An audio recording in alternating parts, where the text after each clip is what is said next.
Look in the mirror. Well, not if you're driving, but look in the mirror and ask yourself, who am I? Today is all about identity. Welcome to Kingdom Speak with Pastor Daniel McKillop.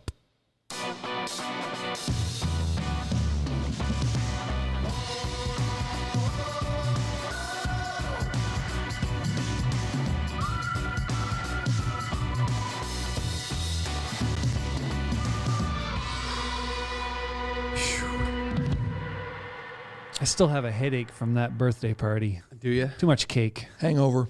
Too much cake. We're getting too old to have those birthday parties like that. How's everybody doing? Welcome back to Kingdom Speak. And yeah, today it's all about identity. So we should talk about people who are having identity crises. But let's read a review first because we can hijack the entire episode. All right, so Hashtag weeds already. Yes. 30 seconds in and the guy's in the weeds. This is titled Premium, and it has a bomb emoji in the title, which is a first for a review, so I like it. Whether discussing time management frogs or finding the will of God in your life, no matter the topic, these podcasts are always so timely. Y'all are the best. And then there's a couple, I don't know, there's like an and a GT and then a semicolon. So I think that's, I don't get the jargon, but I think it's a typo. So we're going to go with that. Tell the producer, here we go, back to the good stuff. Tell the producer. Yeah. He's doing a great job on the merch. On the merch. He went in too quick, didn't he? That was too much. I will definitely say amen to that. Wow. So who's that from? I love it. The one and only Tandis Townley. Come on. I love it. She got him. I appreciate you doing that. She drew him in close. She got him. And then did the Muhammad Ali, like, get him in close and then punch him on the ropes, you know? Yeah. You were all ready for a compliment there. Thank you for that. Tell the producer. Thank you, he says. She was supposed to request her 2 backpacks. Yeah. So there's a great opportunity. Would anybody else buy No. a backpack? No. We have 2 people that want backpacks. 2 people. 2. You never know. Chime in if you want a backpack. Yeah. All right, Tandis. That is hilarious. That was great, wasn't She it? smoked you. That's good. So yeah, I've been in a few airports myself in the last. How'd that feel? Great. Awesome. And the people are still there. The airport people and those identity crisis people are still out there. Yeah. Man, you can just tell, can't you? That's kind of like the people from Walmart. Yes, the people of Walmart. Yes? Is that what you're referring to? Oh, man. And you know what? They probably sit around in their circles and say that about us. So, hey, Yeah. the universe, here we are. So where are we going today? Because Identity's quite a big topic, isn't it? Yeah, I was just going to say, this is a very large topic that we could, we could go anywhere with this. Yeah. Yeah. I think part of it, although that's not the objective of today, could be really rooted in our holiness All right. belief, Yeah. So our identity. our identity, Mm-hmm. and knowing who we are. Mm-hmm. We are a called out people, a separated people. Mm-hmm. And I really think, and maybe we could do an episode on this, but by definition, I think holiness is the embracing of that God-given, divinely inspired identity, and then refusing to camouflage it. Yeah. Yeah. We've kind of brushed on this a bit before. Right. Yeah. And we'll probably dedicate an episode to that in the future. Mm-hmm. But the identity of who we are, I think, has to come out from that on a very basic level, that I know that God created me. I know that God has a purpose for me. Mm-hmm. Yeah. And I embrace that. That's why I dress the way that I dress. That's why I look the way that I look, because I have embraced who God created me to be. And that is such a diametric opposition to the messaging of society, which is you can be whatever you want to be. Yeah. Right? Yeah. Right. Yeah. Well, can we go controversial just for a second? And this probably is not controversial where you think is controversial, but let's take a shot at our American friends for a second. Ouch. Right? They always say, and you guys we love you, okay? We love you, the tremendous people. They're the best The listeners. most amazing listeners. I have a lot of friends in the United States. By the way, okay, now this is a political episode. Oh, Lord, here we go. I Help sent us. a headline to one of my friends today. Apparently, the President of the United States has confirmed to his predecessor, Democratic president, that would be President Obama, that he's running again. Are you? And I just sent the article and I said, is this real? Does he know that? Anyways, back. What? Are yeah. you kidding me? Yeah, sorry. Just He is running again? yeah. You thought Canadian politics was messed up. You just look south for a minute. All right. Cup of Joe. Ah, yes, a cup of Joe. All right. Wow. Did we get bogged down So- there? In identity, how many times have you heard the American philosophy of you just dream it and you can become it, Right. right? Right. Which sounds great in some concepts of, Sure, it's starting a business Yep. but Pulling yourself up from the dregs Yes. of that's right. homelessness. That's right. So before you spam us with a bunch of hate mail and constitutions and all bald eagles and all that stuff, bald eagles. Like I said, I've been traveling, so I'm steeped in the culture again. But that is not always a good thing when we're talking about Christian mindsets. Right. It's right? a About great identity. thing. Okay, let's throw the net around North America right now. It's a great thing for a capitalist nation. Yeah. Right? Yeah. It's a great democracy. That's fine. Just doesn't bode well in the theocratic Yeah. realm. That's right. Sure. And we have to be careful that we do not allow the pursuits, the personal pursuits that may be at our disposal in right. society to bleed over into the faith community. You got to keep all Because that balanced out. You do. You got to keep all that balanced out. You do. You do not join the church. Get involved in the kingdom of God and become whatever you want to be. Oh boy. Right? Yeah. Raise your hand if you know one of those stories. Yeah. Which is why I carefully worded that. Yep. It is the embracing Yep. of a divine identity. That's right. That's right. It's not one that's rooted in your own ambition, but it is a divine identity. That this is what God has created me to be. And there's nothing worse than talking. And we're already getting into this without putting a lot of book on it, but just trust us, we'll get there. There's nothing worse than talking to someone even on a level of ministry All right.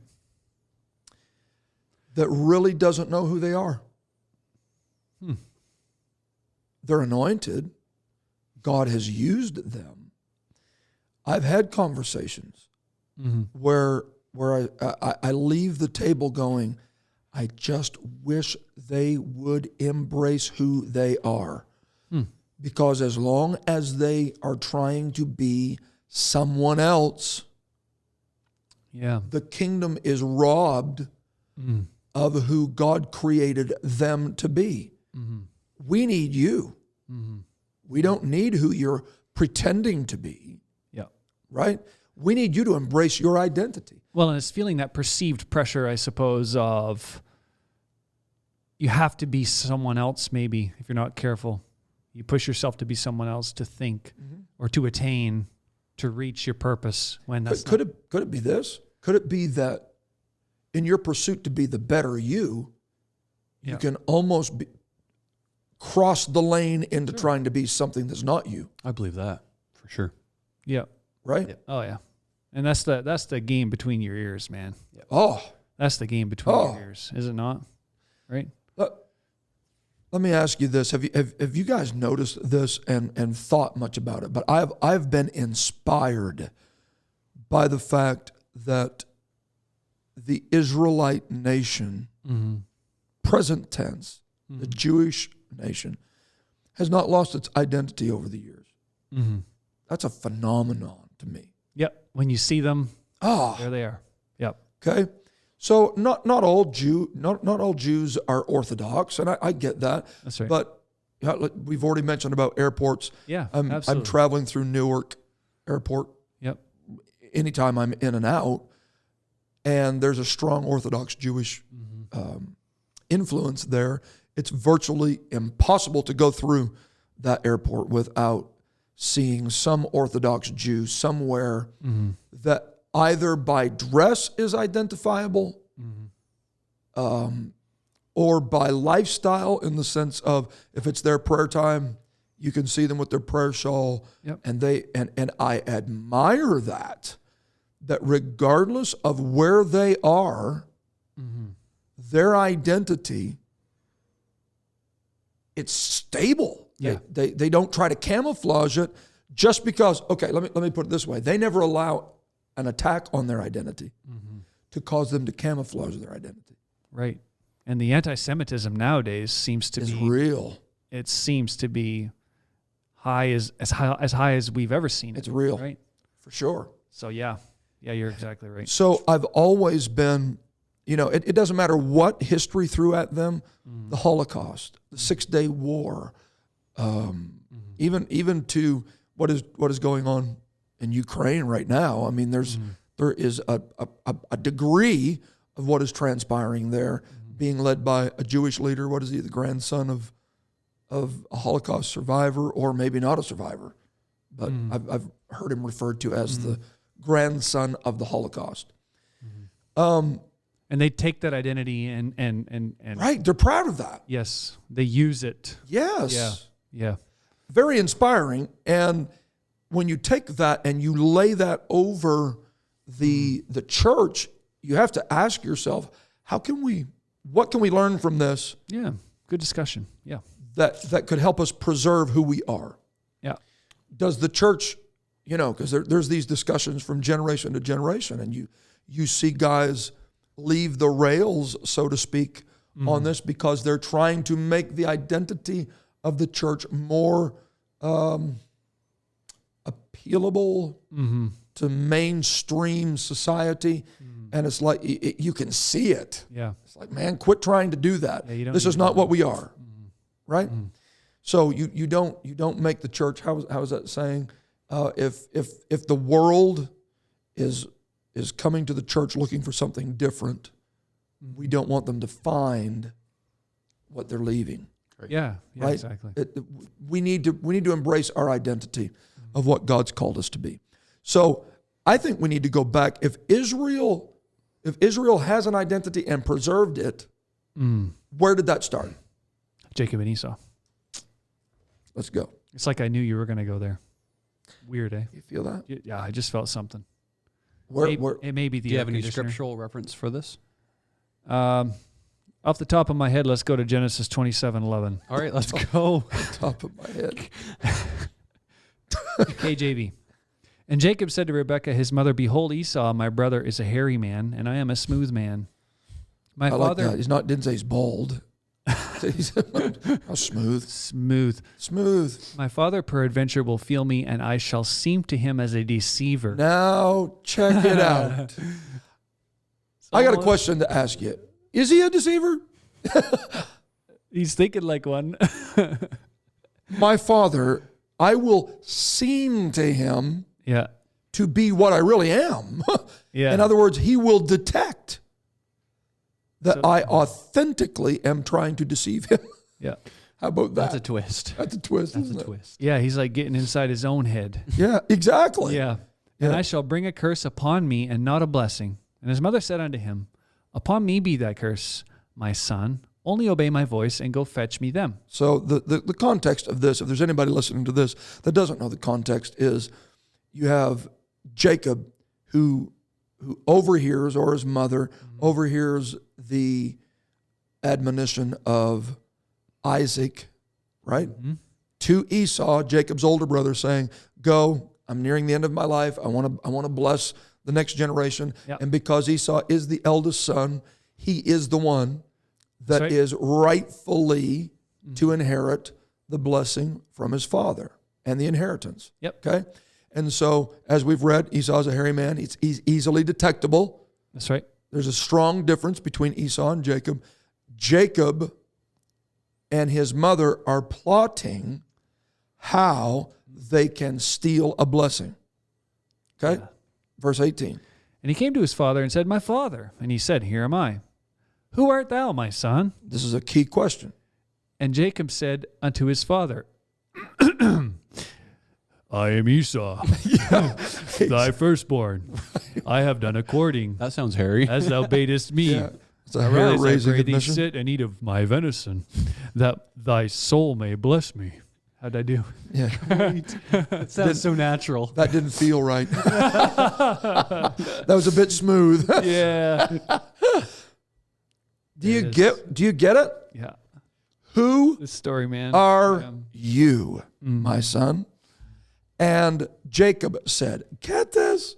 Jacob said, I am what I have to be to get what I want. Get a Bible bump that. Oof. Selah. If you won't bless who I am, then I will morph into what I need to be to get a blessing out of you. Whatever it takes. Right? Mm-hmm. And it worked. Mm-hmm. It worked. The old man was duped. Yeah. Okay? So the Bible goes on to say that, can I pause that and go here? There is really no greater blessing than that which comes with being authentic. Oh, yeah. Oh, yeah. Yep. When you get a blessing like Jacob got, it's the classic case of once you got it, Yeah. the curse associated with Yeah. it is this. You have to continually look over your shoulder Oh, man. and wonder, where is Esau? Because you have infuriated him. Yeah. So now you have a blessing, but there's a curse with the blessing Yeah. because you don't deserve the blessing. It wasn't for you, man. He wasn't going to give it to you. No. Now listen, I understand for all the theologians out there, you can put this in the file with all the bald-headed eagles, but and I would love to see how the story would read if Jacob would have just let God work it out. Okay, so I understand that God said that the younger is to serve the elder, and none of that happened without this little plot twist that we have here. So I understand that, but by tradition, it was Esau's blessing. Right. Yeah. That's right. Esau was not being unreasonable to be infuriated by the fact that Jacob had deceived him. Mm-hmm. And Jacob knew that he was deceiving him. Yeah. That was the primal concern, is that when I get there, he shall know that I am deceiving him. Mm-hmm. Okay? Or it shall seem to him that Yeah. I am deceiving him. Yep. And he was. Man. He was. This is one of those scenes you would like to see On a played out. replay. Absolutely. So a lot of stuff happens in a hurry at that moment because Jacob's got to start making some moves, Mm-hmm. right? Mm-hmm. Now he is a man carrying another man's blessing, trying to enjoy another man's blessing. And with that is the curse of, I have to outrun the man that really this blessing belongs to. So he begins making his way. We know, or we should know the story. Mm-hmm. And the Bible says he gets to another family member by the name of Laban, and brother, does he meet his match. Mm-hmm. Laban is waiting on him, and Laban one-ups Jacob, Mm-hmm. right? I'm going to give you my daughter. Serve me 7 years. Someone explain this to me, would you? I'm going to back out right now. Think about that. How did that happen? How did Jacob? This is not a discussion we're going to have today. Really? I don't know. Maybe. Are we going here? Hey, you haven't read ahead enough. I know it's not in the notes, but come on. I know. The next morning he wakes up and goes, "What? I know. How did this happen? know. How did this happen?" But Jacob had met his match in Laban. Exactly. Yeah. He'd met Yeah. really himself. That's right. You've been played. Right. Is that not what happens when you start tweaking identities? You really start meeting the real you in other people. Yeah, you keep facing yourself. You see it. Yeah. You see it. And so he works through that 14 years. He has the Takes some time to get over that, doesn't it? brother. Okay. Then there's the whole deal with the spotted and striped That's a long livestock. time to work. Just forget about everything else. Just the work. For sure. That's a long time. For sure. That's a long time. Okay. He sits down, has a discussion with Laban, and says, "We're out. I'm taking my wives and I'm going back." And his headspace is kind of in that spot where I'm ready to meet my past. Okay. That's right. They pack up, they begin moving. And in chapter 32, Yep. we have the encounter of Jacob. You know, he separates himself from his wives. He had sent gifts on ahead to try to appease the man he stole the birthright from. Man, he's got to know that Esau is not happy. He's tired of playing Esau, Yeah. Yeah. It's been a long time. right? Yeah. He's tired, so he's ready to go back and meet the real Esau. For some reason, he feels that divine urge to separate himself. He crosses the brook. And go ahead and pick up chapter 32 and verse 24. And Jacob was left alone, and there wrestled a man with him until the Yeah. breaking of the day. And when he saw that he prevailed not against him, he touched the hollow of his thigh, and the hollow of Jacob's thigh was out of joint. As he wrestled with him, That's something that I want to highlight here is this was a strategic touch, if you will. all right, It was a structural altering touch. He was getting to the joint of the matter, the thigh, which when you look at that is really the source of all life, that region of the body where life emanates from. Okay? And that's where he was trying to change him. Now again, I'm asking you to track with me because we're trying to figure out where Israel got their stalwart, unchanging, uncompromising identity. Okay? We're finding that Israel's forefathers didn't really know who they were. They wrestled with it. And so this deceiving, deceptive Jacob, who is the faux Esau, because that's what it took to be blessed, yep, is wrestling, and he's touched in the hollow of his thigh. And he said in verse 26, let me go. right? The day breaketh, right? And he said, I will not let thee go, except thou bless me. Except thou bless me. Yeah. Me. Okay? Notice the authenticity to the tone. So he That wants you a blessing. bless me. Verse 27. And he said unto him, what is thy name? Okay. There has to be a little deja vu moment here right now where Jacob goes back to standing in front of his father when he's asked the same question. Yeah. Who art thou? Who art thou? What is thy name? And man, the whole of the celestial beings are listening for the response at this moment Yep. because it all hinges on this. Yep. If he doesn't get this identity right, he's in for another cycle that he might not emerge from. Who are you? And he said, Jacob. One word. One word. Yep. All right? For the first time, he admits, I am that deceiver that I did not want to be perceived to be. I am not Esau. I am Jacob. This is random, but do you subscribe to the thought of Jacob thought he was wrestling with Esau? Or do you think Jacob knew? This is random. You don't have to answer, but I've heard people surmise about that. Yeah.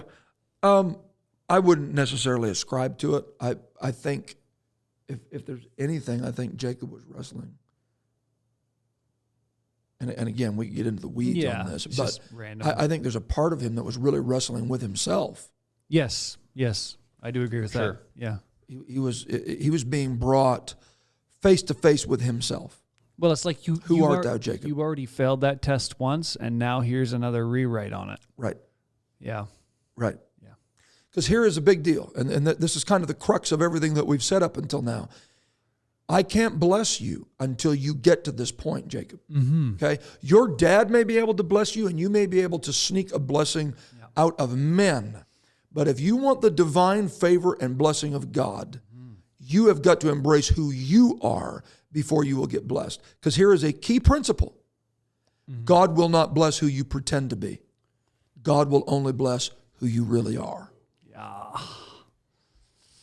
And if you refuse to embrace who you really are, you can only be blessed by those you dupe on the horizontal level.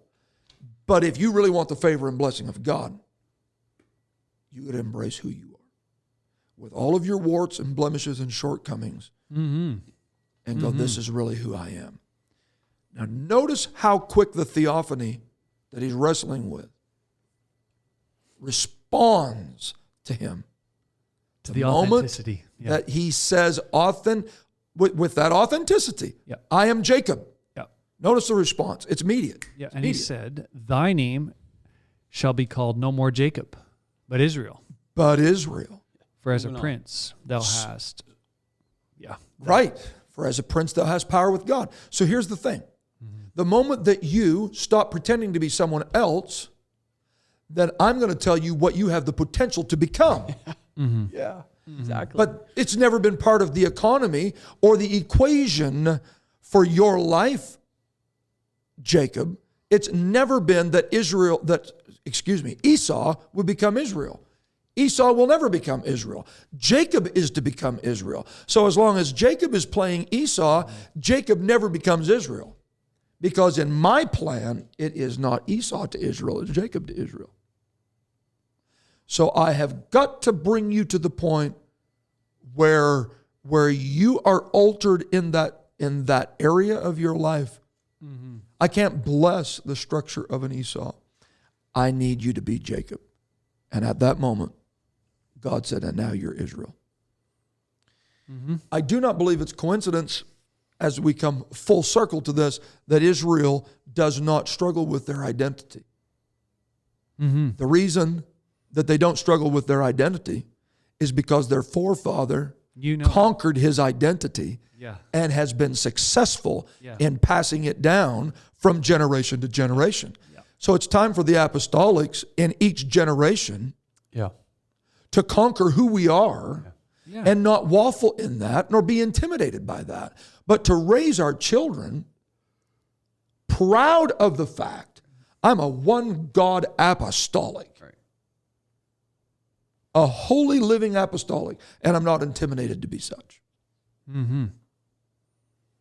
I worship God. I glorify God. I magnify God.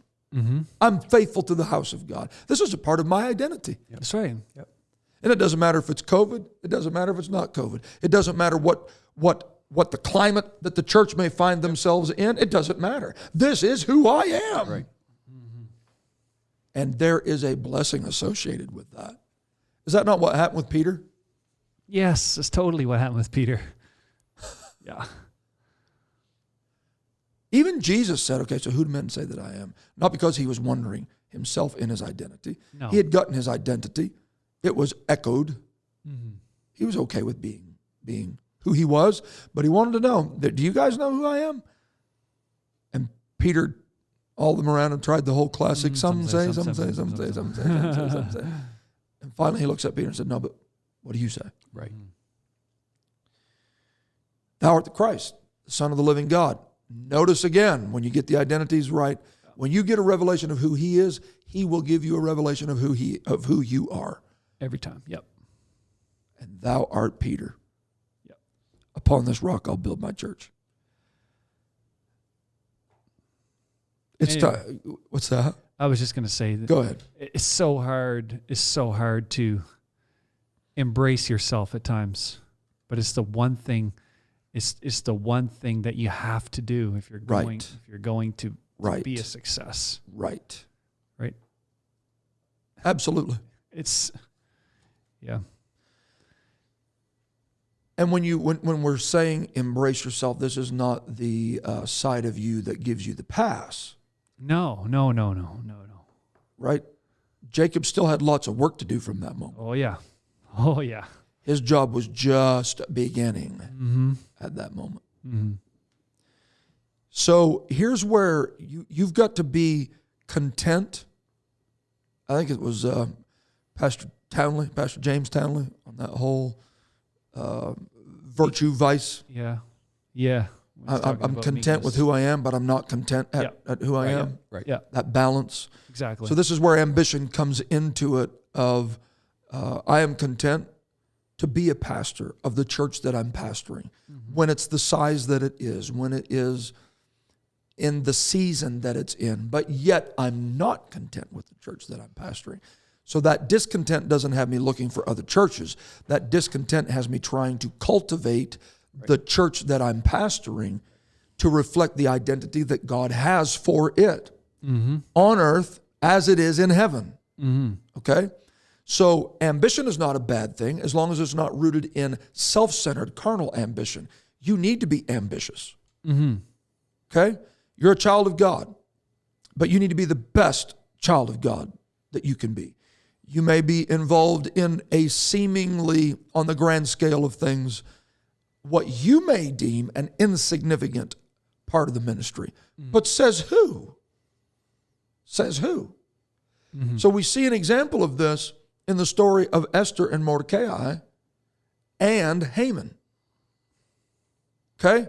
You've got a man by the name of Haman who the majority of the kingdom would salivate yeah. to have his position. Right. Oh man, he was in a sweet spot. You're right. Who had access to the king like Haman? Haman had more access to the king than the queen did, Yep. right? He had all the buttons to push. He did. Yeah. But he was in an identity crisis. Yeah. Can you believe that someone, and really, does this not even go back to Lucifer? Yes. You can't Yes. get anybody that was closer to God than that. Anybody is going to or supposed to be content in the story is supposed to be Haman. Right. Right. He's the guy that's He should be the guy. yeah. Okay? But in his own mind, in his own devious, ambitious mind, there was things he wanted that he didn't have. And so here's the problem. You can be so driven by what you don't have that you stop appreciating what you do have. Man, That happens more than I care to admit. Oh, that hits every single one of us. Yep. aren't you grateful that when you walk through the gate, you don't have to stop at the gate. You just pass right on through. Yeah. You go right into the inner court. You go right into the holiest of holies of the kingdom, if you will. Right? You have access to the king. There's people outside that gate that would give their right arm for the access that you have access to. But you're so driven by that one little portion that you don't have that you've lost the appreciation for the identity that you do have. Because you really do think you're better than this, aren't you? You deserve more than this. Yes, sir. Okay? Here is Mordecai, on the other hand, sitting at the gate. Mordecai did not care that Haman had more access to the king than he did. Or at least if he did, it never surfaced. Okay? Yeah, he didn't vocalize it, that's for He sure. didn't vocalize it. That's right. Here is Haman, who is dreaming when his mind kicks into neutral, he is dreaming about how the king could lavish him with more than what he's got. Right? Oh, yeah. To the point that when the king goes, hey guys, everybody come in here a minute.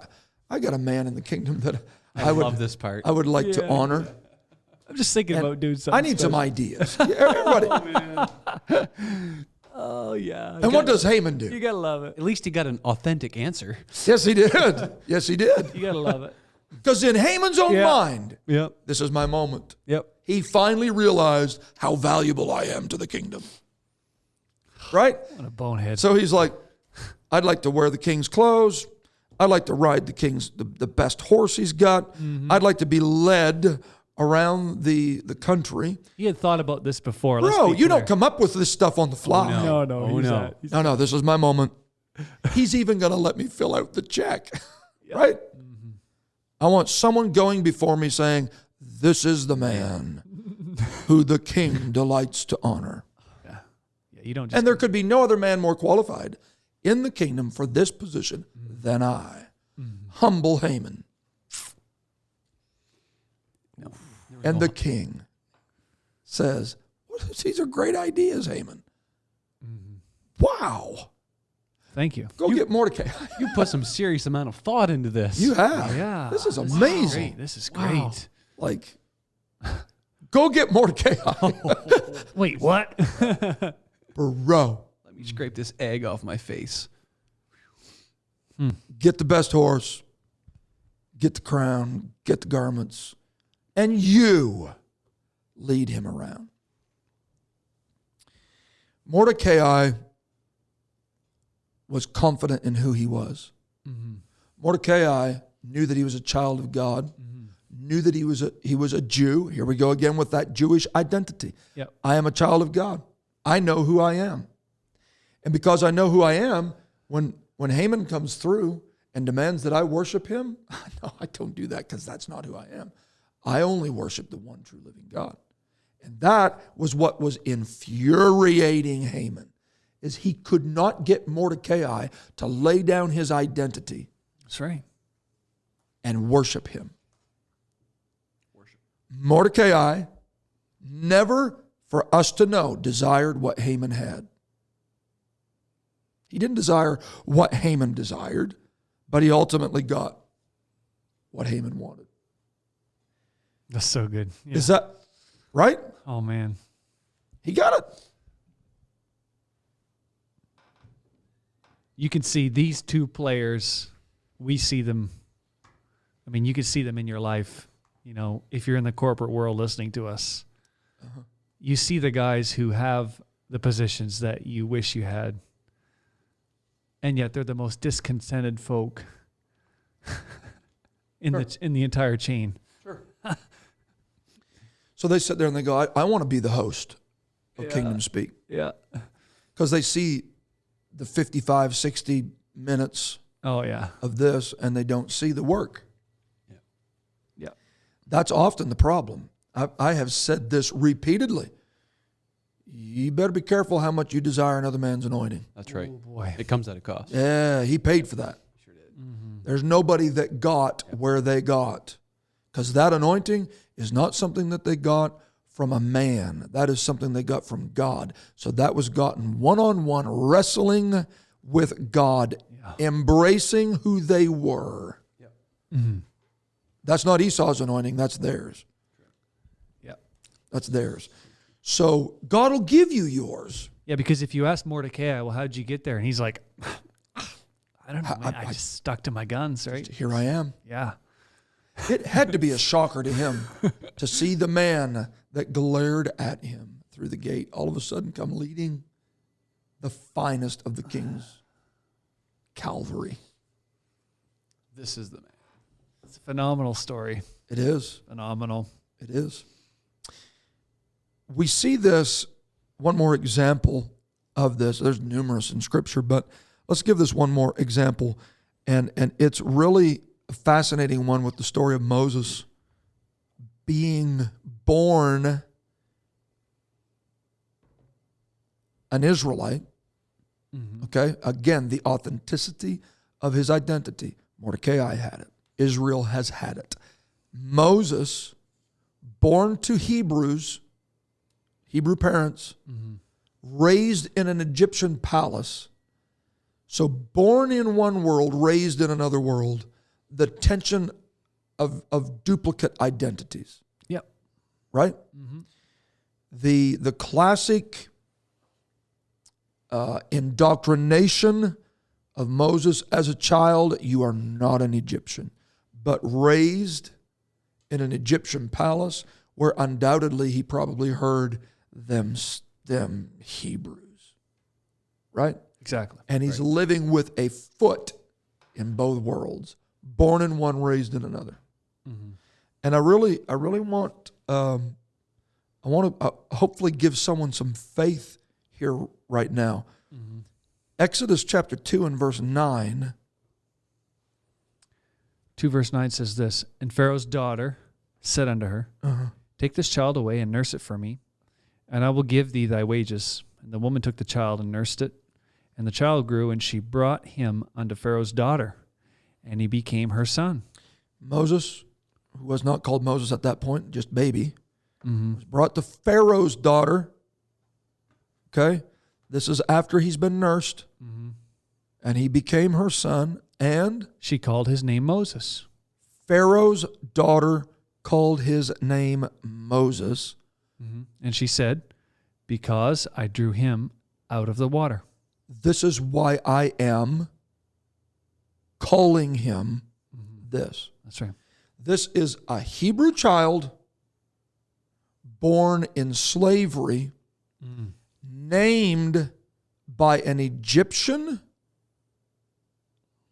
daughter, but named something that absolutely aligns with the God-given purpose and identity of the man. Yeah. Go ahead and try to line all that up.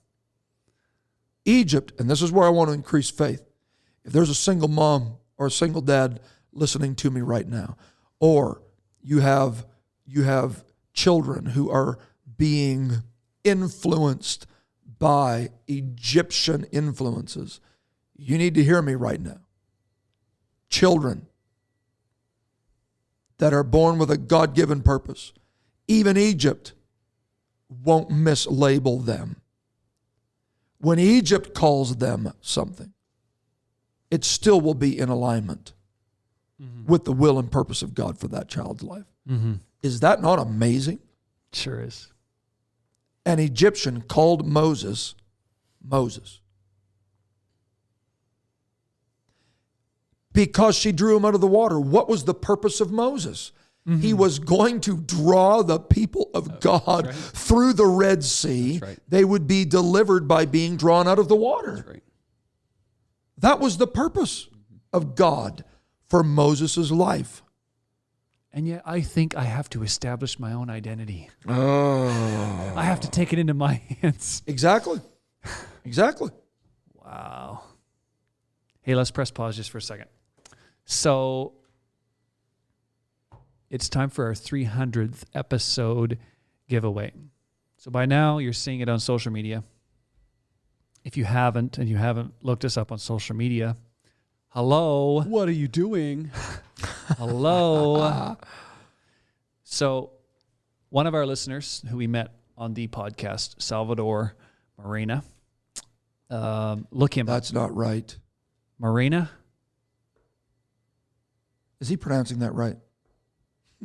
I don't know. Now you got me wondering. Salvador Morena. Moreno.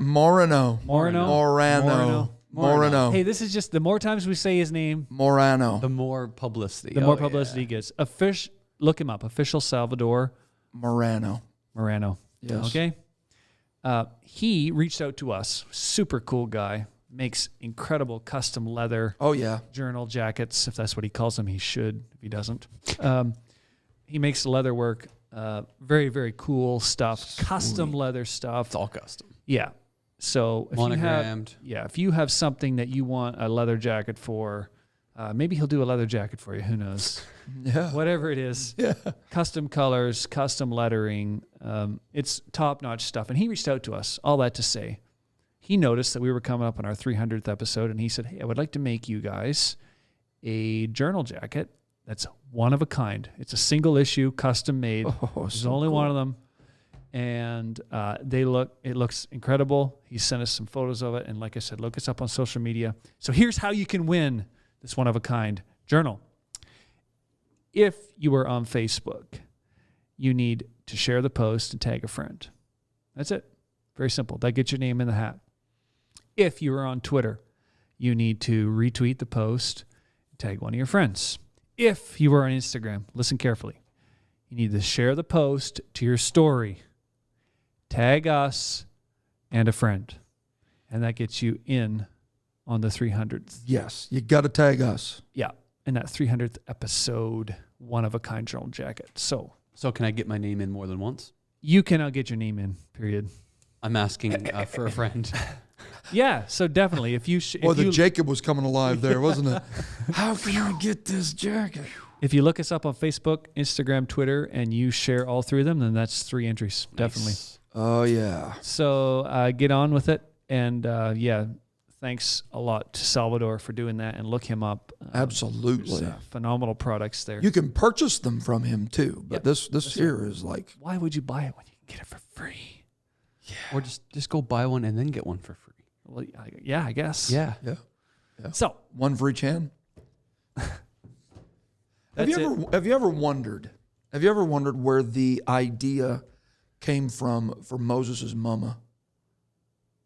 Put him in an ark and put him in the river. Have you ever? Where'd that come from? Was that a normal thing that was done? All of that's rooted in the fact that the Pharaoh of that day had said, these folks are like growing. That's right. And the more More. he failed to see the connection, but the more that we afflict them, the more they grow. Mm-hmm. And so he said, I want to have a meeting with all the Hebrew midwives, brings them in, says, now I want you to kill them all. Like, that's just a very small request. Nothing like the first example of gender identity-based genocide. Brutal. Like, Yeah. really? That spirit's been around for a long time, hasn't Yeah, it? sure has. Yeah. So identity-based selection, we want the boys to be killed. The Hebrew midwives said, we can't do it. We fear God. It's impossible. And so Pharaoh then comes back and says, then if you're not going to do that, once we see that they are, that they're born, we're going to throw them to the river. Into the river. The beasts of the river Mm-hmm. will consume them if the water doesn't get them first. It's an impossibility for them to survive this moment. Mm-hmm. Okay? Something went off in Moses' mama's heart that was a little beyond just a normal motherly instinct of saying, I can't throw my baby to the river. Mm-hmm. The Bible says that Moses' mom saw that he was a proper child. Mm-hmm. So here's another level of identity that has to come in. We're not just apostolic, but what is your child after they're apostolic? What are you after you are apostolic? What is the identity of which God has called? What are you supposed to fulfill? She picked up Moses is special. I'm not sure she knew that Moses was the deliverer at the time, but she knew there's something special about this boy. And so after 3 months of trying to keep him from disclosing his whereabouts, she knew we're getting to an impasse. Mm-hmm. She starts constructing an ark of bulrushes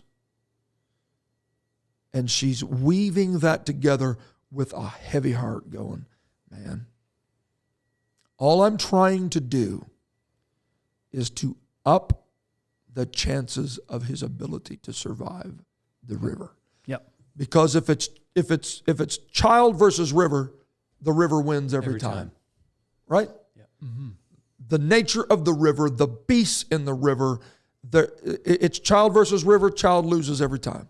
So I am going to try to increase the chances of this child surviving. Why? Because I see something special in that child. Not just an Israelite. There's something special about him. Mm-hmm. She then takes it to a strategic move, which is, let's put him in the river now, in this little fashioned box. And you can't help but wonder if she didn't go all the way back to Israel's history, all the way back through human history to the ark that Noah built. But that's just an interesting little sideline. Yep. She constructs that ark, and she says now to her daughter, please take him, put him in the river above where Pharaoh's daughter is going to be bathing. And that little basket begins to float down. I'm trying to increase the chances of his survival. Mm-hmm. The Bible says that when that lady heard the cry yeah, of Moses as an infant, there was something about the cry of Moses that resonated with that Egyptian handmaiden. And she said, go get him, bring him. That's one of the Hebrew boys. Okay? So we already read the story about how Moses' mom takes him, nurses him. You know there was a lot of one-on-one bonding time. You're not an Egyptian. You're not. There's something special about you. You're not. Takes him back. We've already referenced this. He is named by Pharaoh's daughter.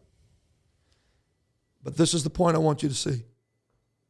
Even in his infancy, God was using him and was using his mouth. It was his mouth that got him drawn out of the water. Yeah, that's right. She heard Okay? him. That's right. And I understand that we can sit here and have the discussion. Maybe it was the ark. Maybe it was this. Maybe it was that. All of the things played into it, but it was the cry of Moses that attracted her to everything else that she had done, that Moses' mom had done. Let me just throw this in here right now. If you're wondering, is it worth it for me to try to monitor my children's access to technology, and I'm weary with all of the social media, and it seems like I'm saying no all the time. Is it worth it? I'm here to tell you it's worth it. You keep weaving the basket because you're trying to increase that child's chance of overcoming the river. I just seem like I'm saying no to my kid all the time. Do you see something special in them besides just the fact that they are an apostolic? Is there something worthwhile in them that it's worth? I'm going to try this. I don't know if it's going to work, but boy, if I could just up his chances of beating the river, it'd be worth it. Okay? His mouth at that moment, coupled with everything that his mama had done for him, got him out of the water. And this is where the discussion, and we're going to have to fly through this piece of it right now, but really comes down to even methods that we use. Because we can look at Moses' lifestyle, Moses, the history that Moses has, and we can see that Moses' preferred method was really to get physical. Yeah. Used his hands. Right? Yes, he did. That was his go-to. Yep. When he looks out and sees a couple of his brethren being beaten by some Egyptian slave masters, what did he do? He does not talk to them. He did not go out and talk to them. Right? Yeah. He went out and took matters into his own hands. And he had to bury the problem. Right? Because his natural instinct was to be physical. Right.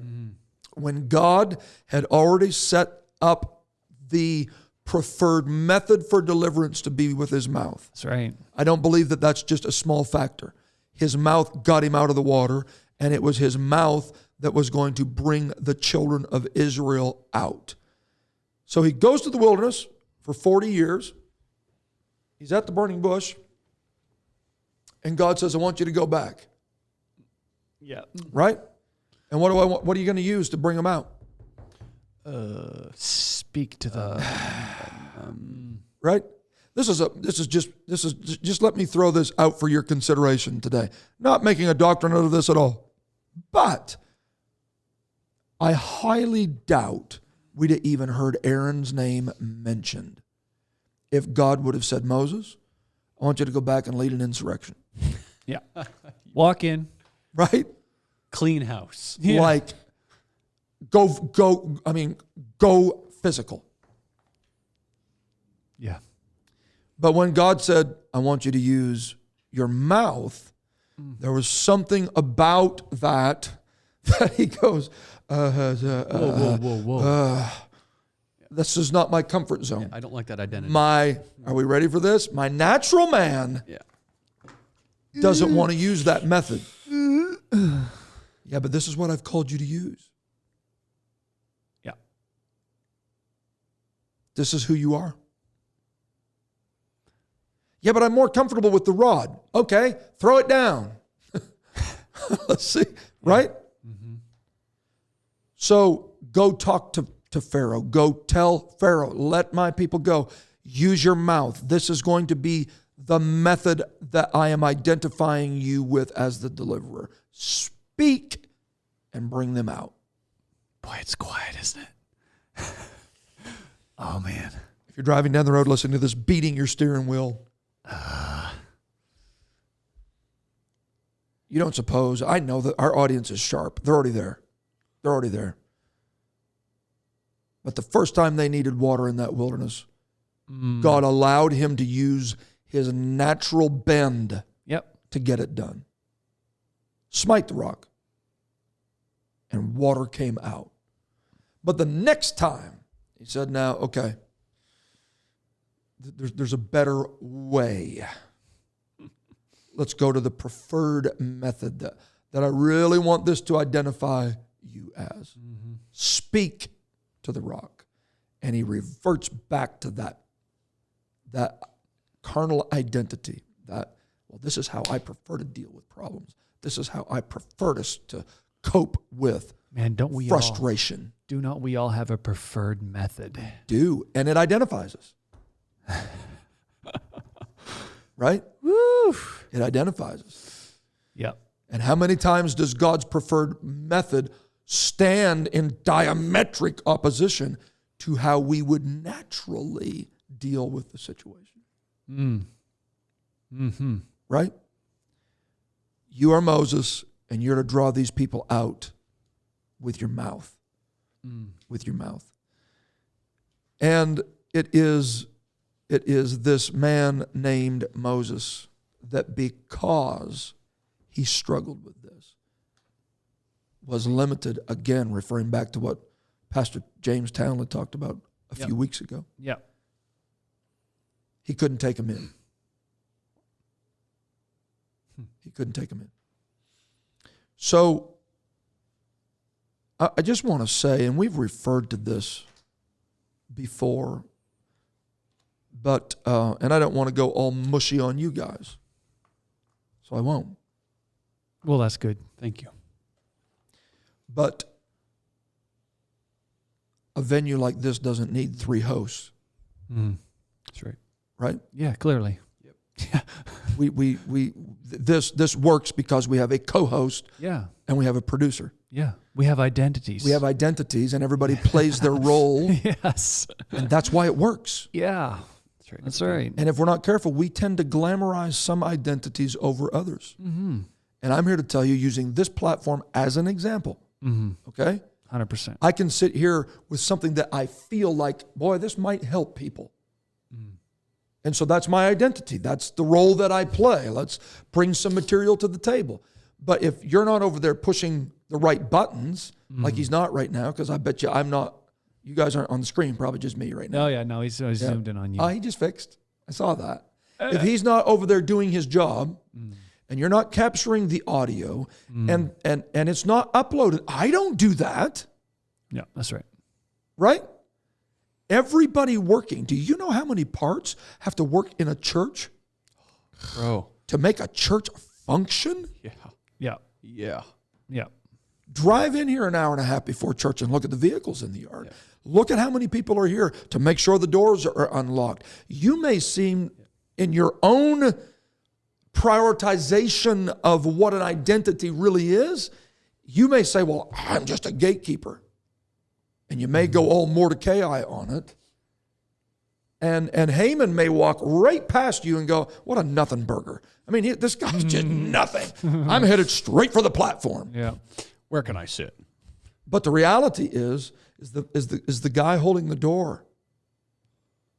David said, which I know he wasn't talking about ushers, but I would rather be a doorkeeper in the house of my God than to dwell in the tents of wickedness. I just want everybody that's listening to this, to know what you're doing. If it's what God's called you to do, it is not insignificant. That's right. For you, it is the most important thing in the world to do because it's who he created you to be. If you're a mom at home and you're frustrated and you feel like, am I making any difference at all? Some of my contemporaries, they don't have kids. They're out with careers. They're this, they're that, the other. Am I just spinning my wheels here or am I making a difference? You are fulfilling what God called you to be. Do it to the best of your ability. You be you. That's right. You be you.